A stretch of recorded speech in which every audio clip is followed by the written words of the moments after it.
Okay, we're going to be covering Taoism next. This religion is a very ancient one in China, kind of before the development of a lot of Confucian thought later on. The subtitle of the lecture I put as to step into the river of life. And this really captures the essence of the worldview of Taoism, which literally means the way itself. But this idea of resigning yourself to the river of fate, or the river of the movement of being, the rhythm of the universe. This is kind of the philosophical heart of what Taoism is. We need to begin with a look at Lao Tzu. He's called the Old Master. We don't have a whole lot of reliable historical information about him, but he lived sometime in between the 6th and 3rd centuries BCE. He wrote the famous book, the Tao Te Ching, a book of poetry that I encourage everyone to read if you ever have a chance. It's some beautiful poetry. He had some kind of an imperial patronage. He was known as a thaumaturgic, a wonder worker. He performed miracles. He worked in the court of the emperor, and he emphasized what we call laissez-faire government style, where the religion doesn't really get involved with how the state or the country or society is run. It's more of a do your own thing, or even as a group to be more focused on the here and now and not on politics itself. There are two different kinds of Taoism. There's religious Taoism and philosophical Taoism. If you go to China today, if you see Taoist priests, you'll probably will be seeing the religious Taoists. The philosophical Taoists were more monks and recluse who would practice the reflective life of philosophy and contemplating the Tao. Okay, so religious Taoism received revelation from the Most High, Lord Lao Tzu, and then the successors to them are the heavenly masters. These are the ones who carry on the message of the great Lord Lao Tzu. Now, philosophical Taoism doesn't really focus on the idea of revelation or rituals. It focuses on contemplating and realizing the Tao. So the Tao, which is the Tao root of the word, it means the way, and it also means kind of a quest. So it's an idea of a journey that you're on. And to realize the Tao for oneself, you must be on your personal quest to live in harmony with the Tao of existence, the movement of life itself, and your own vital energy also moving along in conjunction with that. So you can think of it as a river that has a very strong current, one where your life will be in misery and you will be in ignorance as long as you try to go upstream against the river's power, against the river's path and movement. However, if you resign yourself and realize that life will go where it goes, kind of this idea of fate, then you can be at peace and gain realization of the Tao itself. Taoists were mostly poets, and they would use poetic language to capture their religious truths because some of these truths that they were trying to talk about kind of exceed the content and the boundaries and limitations of human language. So a lot of times they use poetry to express what the Tao was and how one can live their lives in harmony with it. Now, Taoism itself, there are a couple of teachings we need to go over here quickly. There are the three jewels of Taoism, and these are the virtues, if you will, of compassion, moderation, and humility. And as I said before, the Tao means literally the way. It also emphasizes or indicates a code of behavior, using the three jewels of compassion, moderation, humility, resigning oneself to the flow of the Tao through all of life. You become immersed in it and join in with the cosmic force behind all phenomena, the flow of the universe. If you want to try and put it into kind of a Western understanding, the way that it goes would be something like Star Wars, where you have this idea, this force, this energy, this pulsating movement that kind of lies underneath what we can see and touch and feel. The Taoists would see this as the Tao, this phenomenon that's under everything else.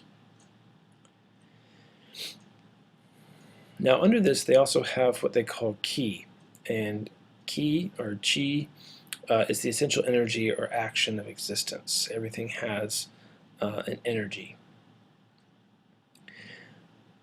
The way their theology works is what we call negative theology. I've explained this earlier in the course, but essentially, in order to understand the Tao, they compare it to what it is not. And the way that you would do that is you can't put a definition, let's say in Western terms, around God. You can't put a definition that could really fully include God because he transcends language, he transcends physical reality, he transcends concepts and ideas. So even Western thinkers who want to try and describe God, they usually talk about what he is not. So he's not limited. He is not limited in power. He's omnipotent. He's not limited by space. He's omnipresent. He's not limited in knowledge. He's omniscient. So by saying what God is not, you kind of put a frame around what he is without exclusively saying what he is. And this is how theologians often start off in both East and West, trying to describe divinity by saying what it's not. And by doing that, you kind of put a frame around what it is without having to try and keep what it is within the bounds of positive statements. So when you're not, when an individual tries to exert will over their own will over the Tao, the universe is not in harmony. So the idea in Taoism is really about harmony, the yin and the yang, balancing the two things out in life. And so the human will is not the problem, but the disharmony from universal truth. And in religious Taoism, this means bringing supernatural powers into communication with humans, channeling those qi energies. In philosophical Taoism, it's understood as the ecstatic integral fusion of a person with the principle behind the cosmic order and disorder. So it's more of a orienting oneself through philosophical reflection and experience rather than religious ritual or activities.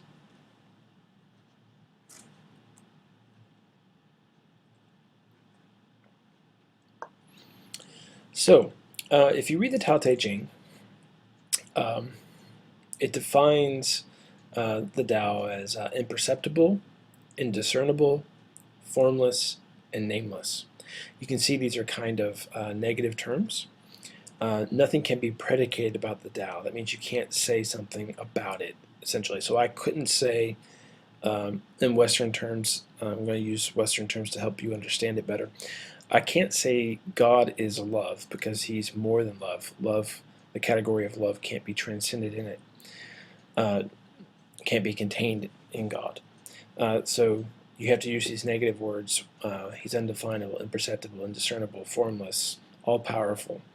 A lot of these terms to try and frame what he is, because God can't be locked in to a box of a human definition. The same thing can be said of the Tao from the Taoist perspective. Nothing can be predicated about it. Both being and non-being, existence and non-existence, if you want to think of it that way, flow out of the Tao, and it's not identical to either one.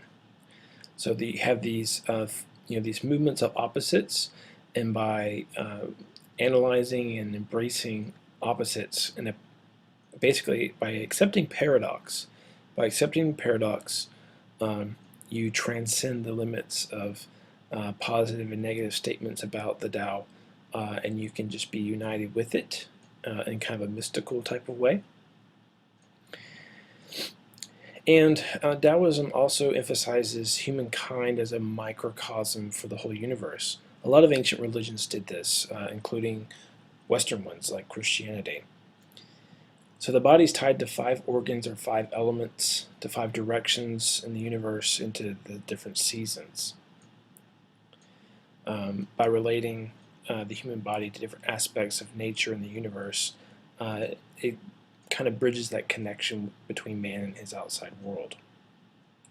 Oddly enough, there's not a whole lot of sexual taboos like we see in a lot of other religions on sex.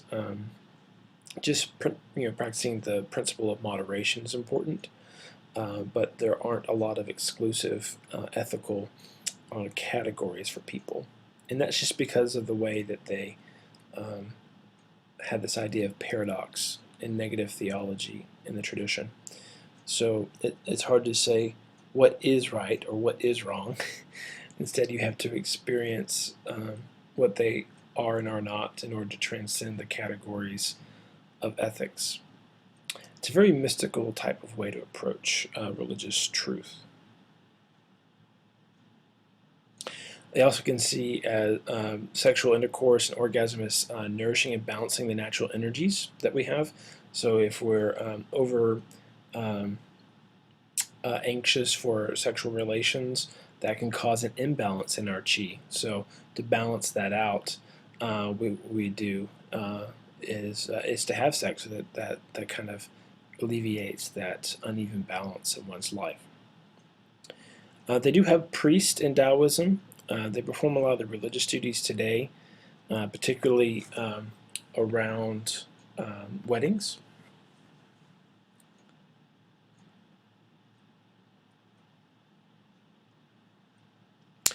Okay, so we looked at, already mentioned that the Tao Te Ching's kind of an anthology of paradoxical statements. They're kind of, one or two liners of sorts. They're short, they're often pithy, and they are paradoxical in nature. Generally, you think of the idea of an aphorism. That's kind of what the Tao Te Ching is made up of.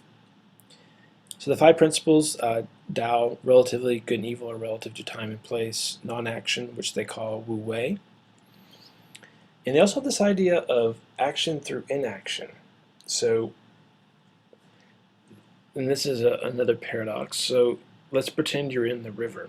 You're stepping into the river, it's very powerful, and by fighting against it, you're doing something active. By just standing still and doing nothing, you're swept away by the river. So by doing nothing, you end up participating in the flow of the river. Okay? If you take that and apply that to the spiritual life, action through inaction, you actually end up accomplishing something by going with the movement of the Tao, by not doing anything. You can kind of think of,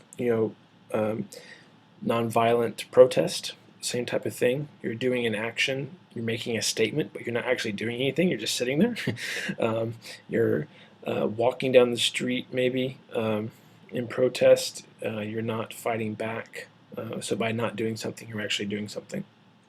And this idea of return, so the return of all things to their original state, everything begins in harmony, falls out into disharmony, and then comes back together in harmony again. So by balancing things out between the yin and the yang of existence, life is brought into harmony. And there's also the idea of the identity of opposites. This is the kind of that paradoxical thinking. So the Tao Te Ching a lot of times will make a statement positive about something, they'll make a statement negative about the same thing, and say that they're both true in order to identify them together, because the Tao transcends both positive and negative statements about reality. Chuang-Tzu was a little bit later, and then he also kind of outlined some of the religious and philosophical practices during the Warring States period in China, when China was being unified into a single empire. And I'd like to finish off with some quotes by Lord Lao Tzu. First one is, "He who controls others may be powerful, but he who has mastered himself is mightier still. Love is of all passions the strongest, for it attacks simultaneously the head, the heart, and the senses. If you do not change direction, you may end up where you are heading." I like that one. "When I let go of what I am, I become what I might be." At first, these might seem like gobbledygook to you, but just take a minute at the end of the video and think about what they're trying to say with these statements in relation to their teaching about the Tao, and it'll make more sense.